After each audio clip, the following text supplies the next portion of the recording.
saya Renta Danila dengan NIM 64221124 dengan teman saya Abel Cayani Permata dengan NIM 64221092 dan Olivia Puspa Indah Priyono dengan NIM 64220547, Gevira Fitria Azhara dengan NIM 64220475 dan Putri Uliana dengan NIM 64221494. Latar belakang. Seiring berkembangnya zaman, ada banyaknya perusahaan yang berdiri mulai dari bidang teknologi, hiburan, hingga industri makanan. Industri makanan sendiri di Indonesia sangatlah banyak. Salah satu perusahaan yang bergerak di bidang industri makanan, industri food, dan beverage di Indonesia yang berkembang hingga sekarang ada Mie Gacuan yang sudah terbesar di beberapa wilayah di Indonesia. Mie Gacuan merupakan restoran makanan cepat saji di Indonesia yang viral saat ini, yang terus melakukan inovasi untuk memenuhi kebutuhan dan selera pelanggan. Inovasi ini mencakup berbagai hal seperti berkembang rasa baru, berbagai jenis mie, dan menambah bahan tambahan untuk meningkatkan kualitas produk. Perusahaan juga sering mengikuti preferensi lokal dan membuat produk dengan cita rasa Indonesia yang dapat menarik konsumen. Maka tujuan tersebut adalah untuk mempertahankan dan meningkatkan kemampuan bersaing di pasar saat ini yang terus berkembang. Tinjaukan pusaka. Review produk merupakan penilaian terhadap produk atau jasa yang didapat dari konsumen setelah menggunakan produk atau jasa yang ditawarkan secara real atau sebenarnya. Pengaruh review produk Mie Gacuan terhadap keputusan pembelian merupakan suatu konsep yang menggambarkan bagaimana opini atau tanggapan yang disampaikan oleh konsumen sebelumnya mengenai produk Mie Gacuan dapat mempengaruhi persepsi dan tindakan konsumen potensial dalam menentukan keputusan untuk membeli. Consumer rating merupakan suatu hal yang sama dengan review, namun opini yang diberikan oleh konsumen dalam bentuk skala yang ditentukan. Biasanya rating yang diterapkan oleh toko online yaitu dalam bentuk bintang, di mana lebih banyak bintang maka menunjukkan nilai yang lebih baik. Deskripsi konseptual mengenai rating produk Mie Gacuan merujuk pada penilaian konsumen terhadap kualitas dan kepuasan mereka setelah mengonsumsi produk tersebut. Keputusan pembelian Mie Gacuan merupakan hasil dari proses psikologis dan sosial yang kompleks, di mana konsumen mempertimbangkan berbagai faktor sebelum akhirnya memutuskan untuk membeli produk tersebut. Faktor-faktor seperti harga yang terjangkau, cita rasa yang unik, variasi menu yang menarik, serta citra brand yang kuat memainkan peran penting dalam menarik minat konsumen. Seluruh faktor ini berinteraksi membentuk persepsi konsumen terhadap Mie Gacuan dan mendorong mereka untuk melakukan pembelian, baik secara spontan maupun terencana. Metode penelitian. Desain penelitian merupakan rencana dan struktur penyelidikan yang dibuat sedemikian rupa agar diperoleh jawaban atas pertanyaan-pertanyaan penelitian. Penelitian ini merupakan pendekatan kuantitatif dengan metode survei. Jenis penelitian ini bertujuan menjelaskan hubungan kausal antara variabel bebas berpengaruh review X1, rating produk X2 dengan variabel terkait keputusan variabel Y.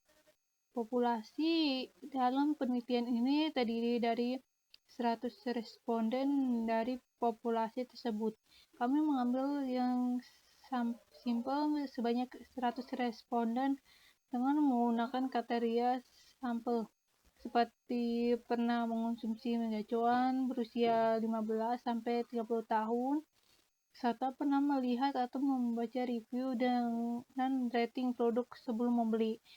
Teknik pengumpulan data melalui kuesioner yang disebarluaskan secara online kepada responden dengan kata tertentu. Kuesioner terdiri dari pertanyaan tertutup dengan skala Likert untuk memudahkan proses analisis data. Teknik analisis data. Dalam penelitian ini, data yang telah dikumpulkan akan dianalisis menggunakan teknik analisis kuantitatif. Teknik analisis data yang digunakan meliputi uji validitas dan reliabilitas, uji asumsi klasik yaitu ada uji normalitas, uji multikoliniaritas, dan uji heteroskedastisitas. Selanjutnya, analisis regresi linear berganda, uji T dan uji F, koefisien determinasi. Bab 4 hasil penelitian dan pembahasan. Profil responden. Adapun jenis kelamin responden terdiri dari dua, yaitu laki-laki dan perempuan. Setelah kuesioner disebarkan kepada 110 responden yang didominasi oleh perempuan 78 orang dan laki-laki 32 orang. Berdasarkan usia responden 15-20 tahun sebanyak 39 orang, 21-25 tahun sebanyak 65 orang, dan 26-30 tahun sebanyak 6 orang. Berdasarkan frekuensi pembelian dapat diperoleh dalam sebulan yaitu 58 orang sebanyak kurang dari 2 kali, 41 orang 3-4 kali, dan 11 orang lebih dari 4 kali. Uji kualitas data. Yang pertama, uji validitas. Uji validitas X1 dapat dilihat dari tabel tersebut bahwa semua pernyataan memiliki nilai signifikan di bawah 0,05 dan nilai R hitung lebih besar dari R tabel 0,196 dengan nilai tertinggi pada pertanyaan ke-1 yaitu 0,820. Jadi dapat disimpulkan bahwa pernyataan pada tabel tersebut untuk semua pertanyaan dapat dinyatakan 100% valid. Selanjutnya yaitu tabel uji validitas X2. Pada pertanyaan 1, nilai dari R hitung yaitu 0,83 yang menyatakan lebih besar daripada nilai R tabel yaitu 0,196 dan dinyatakan valid. Untuk pertanyaan kedua yaitu nilai R hitungnya 0,739 lebih besar daripada nilai R tabel yaitu 0,196 dan dinyatakan valid. Pada pertanyaan ketiga nilai R hitungnya yaitu 0,707 lebih besar daripada nilai R tabel yaitu 0,196 dan dinyatakan valid. Dan terakhir pada pertanyaan keempat nilai R hitungnya yaitu 0,803 lebih besar daripada nilai R tabel yaitu 0,196 dan dinyatakan valid. Nilai R hitung lebih besar daripada nilai R tabel 0,196 dengan nilai tertinggi pada pertanyaan ke-1 yaitu 0,835. Jadi dapat disimpulkan bahwa pernyataan pada tabel tersebut untuk semua pertanyaan dapat dinyatakan valid. Selanjutnya yaitu tabel uji validitas Y. Dapat dilihat dari tabel tersebut bahwa dari pertanyaan 1 sampai 5 nilai R hitungnya lebih besar daripada nilai R tabel dan dinyatakan valid. Nilai R hitung lebih besar dari R tabel 0,196 dengan nilai tertinggi pada pertanyaan ketiga yaitu 0,790. Dapat disimpulkan bahwa pernyataan pada tabel tersebut untuk semua pertanyaan dapat dinyatakan 100% valid. Selanjutnya dalam uji kualitas data yang kedua yaitu ada uji reliabilitas. Pada tabel tersebut ada 3 variabel yaitu pengaruh review, pengaruh rating, dan keputusan pembelian memiliki nilai alfa yang lebih besar dari Cronbach alpha yaitu 0,70 dan memiliki keterangan reliable. Berdasarkan tabel menunjukkan bahwa variabel pengaruh review, variabel pengaruh rating produk, dan variabel keputusan pembelian memiliki nilai Cronbach alpha yang lebih besar dari nilai standar, sehingga penelitian ini memiliki tingkat reliabilitas yang baik dan dapat dipercaya untuk digunakan dalam pengukuran. Selanjutnya itu ada uji asumsi klasik. Yang pertama ada uji normalitas. Dapat dilihat dari tabel tersebut bahwa hasil uji normalitas menggunakan uji Kolmogorov-Smirnov dengan menggunakan SPSS menunjukkan nilai signifikan p-value baik pada asim signifikan maupun Monte Carlo signifikan dengan nilai 0,072 yaitu lebih besar daripada 0,05, maka nilai residual dinyatakan berdistribusi normal. Untuk uji multikolinearitas dapat dilihat pada gambar di atas. Berdasarkan hasil uji multikolinearitas pada variabel independen untuk rating dan review produk diperoleh nilai toleransi sebesar 1000 dan nilai VIP atau variance inflation faktornya itu sebesar 1000 untuk masing-masing variabel. Nilai toleransi yang lebih besar dari 0,1 dan nilai VIP yang lebih kecil dari 10 menunjukkan bahwa tidak terdapat gejala multikolinearitas dalam model regresi. Dengan demikian dapat disimpulkan bahwa model regresi memenuhi asumsi bebas multikolinearitas dan variabel independen tidak memiliki hubungan yang kuat satu sama lain. Selanjutnya, uji heteroskedastisitas. Berdasarkan hasil uji regresi terhadap nilai absolut residual untuk seluruh variabel independen, baik X1 maupun X2, memiliki nilai signifikan lebih besar dari 0,05, sehingga model regresi ini tidak mengalami masalah heteroskedastisitas. Bisa dilihat pada gambar di samping. Selanjutnya, uji hipotesis. Uji hipotesis ini digunakan untuk menguji kebenaran suatu pertanyaan atau hipotesis.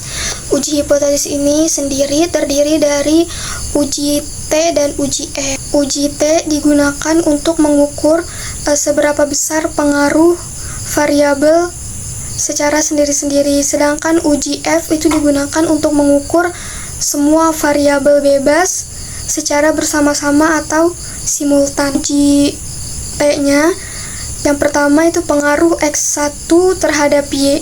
Diketahui nilai signifikannya itu 0,000 di mana lebih kecil dari 0,05 dan nilai T hitungnya itu 4,559 lebih besar dari 1,984 sehingga dapat disimpulkan bahwa H1 itu diterima, yang berarti terdapat pengaruh antara variabel X1 terhadap variabel Y. Yang kedua, pengaruh X2 terhadap Y. Diketahui nilai signifikannya itu 0,003 lebih kecil dari 0,05 dan nilai T hitungnya itu 3,029 di mana lebih besar dari 1,984 sehingga dapat disimpulkan bahwa H2-nya itu diterima, yang berarti terdapat pengaruh antara variabel X2 dengan variabel Y. Selanjutnya, uji F. Diketahui nilai signifikan 0,000 lebih kecil dari 0,05 dan nilai F hitungnya itu 33,854 di mana lebih besar dari 3,09 sehingga dapat disimpulkan bahwa H3-nya itu diterima, yang berarti terdapat pengaruh variabel X1 dan X2 terhadap variabel Y. Bab 4. Hasil penelitian dan pembahasan. Uji kompensasi determinasi. Diketahui nilai R square kosong 0,399 atau 39,9% yang menunjukkan bahwa terdapat pengaruh yang simultan antara maksimal 41 antara variabel X dan X2 terhadap variabel Y sebesar 39,9% dan sisanya 60,1% dipengaruhi oleh variabel lain. Bab 4. Hasil penelitian dan pembahasan. Implikasi penelitian. Berdasarkan hasil penelitian bahwa review terbukti berpengaruh signifikan, maka perusahaan seperti Migacuan harus mendorong konsumen untuk memberikan ulasan positif merespon review buruk dengan solusi dan menjaga citra produk secara online. Rating juga berpengaruh. Konsumen sering mengambil keputusan hanya berdasarkan bintang tanpa membaca detail review. Maka menjaga rating tetap tinggi adalah strategi penting untuk menarik pembeli baru. Keterbatasan penelitian. Penelitian ini memiliki beberapa keterbatasan yang perlu diperhatikan. Yang pertama, cakupan responden. Dalam penelitian ini masih terbatas. Selain itu, penelitian hanya berfokus pada dua variabel, yaitu review dan rating, tanpa mempertimbangkan faktor lain seperti harga promosi, kualitas produk maupun tren sosial. Terakhir, penelitian dilakukan dalam periode waktu tertentu.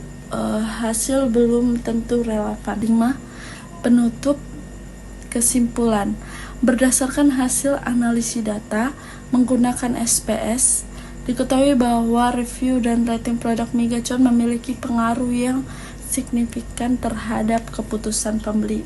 Konsumen review produk memiliki pengaruh positif yang menunjukkan bahwa semakin banyak ulasan positif yang diberikan konsumen, semakin besar kemungkinan seseorang memutuskan untuk membeli produk tersebut. Begitu juga dengan rating, semakin tinggi nilai rating yang diberikan oleh pelanggan sebelumnya, semakin besar pula pengaruhnya terhadap keyakinan dan keputusan konsumen untuk membeli secara keseluruhan. Dapat disimpulkan bahwa review dan rating adalah dua aspek penting dalam membentuk persepsi dan keyakinan konsumen sebelum memutuskan untuk membeli produk Migacon. Saran juga, berdasarkan hasil penelitian ini disarankan agar pihak Migacon lebih aktif mengelola dan memanfaatkan review serta rating dari konsumen. Perusahaan perlu menjaga kualitas produk dan pelayanan agar konsumen memberikan review dan rating yang positif karena terbukti memiliki pengaruh besar terhadap keputusan pembelian. Selain itu, perusahaan juga perlu membangun strategi komunikasi yang mendorong konsumen untuk memberikan ulasan setelah pembelian, baik melalui platform digital seperti aplikasi pemesanan makanan maupun media sosial. Dengan cara ini, reputasi produk dapat terbentuk secara organik melalui pengalaman langsung dari konsumen sebelumnya. Migacon juga disarankan untuk merespon setiap ulasan baik positif maupun negatif secara profesional dan cepat sebagai bentuk perhatian terhadap kepuasan pelanggan. Terima kasih.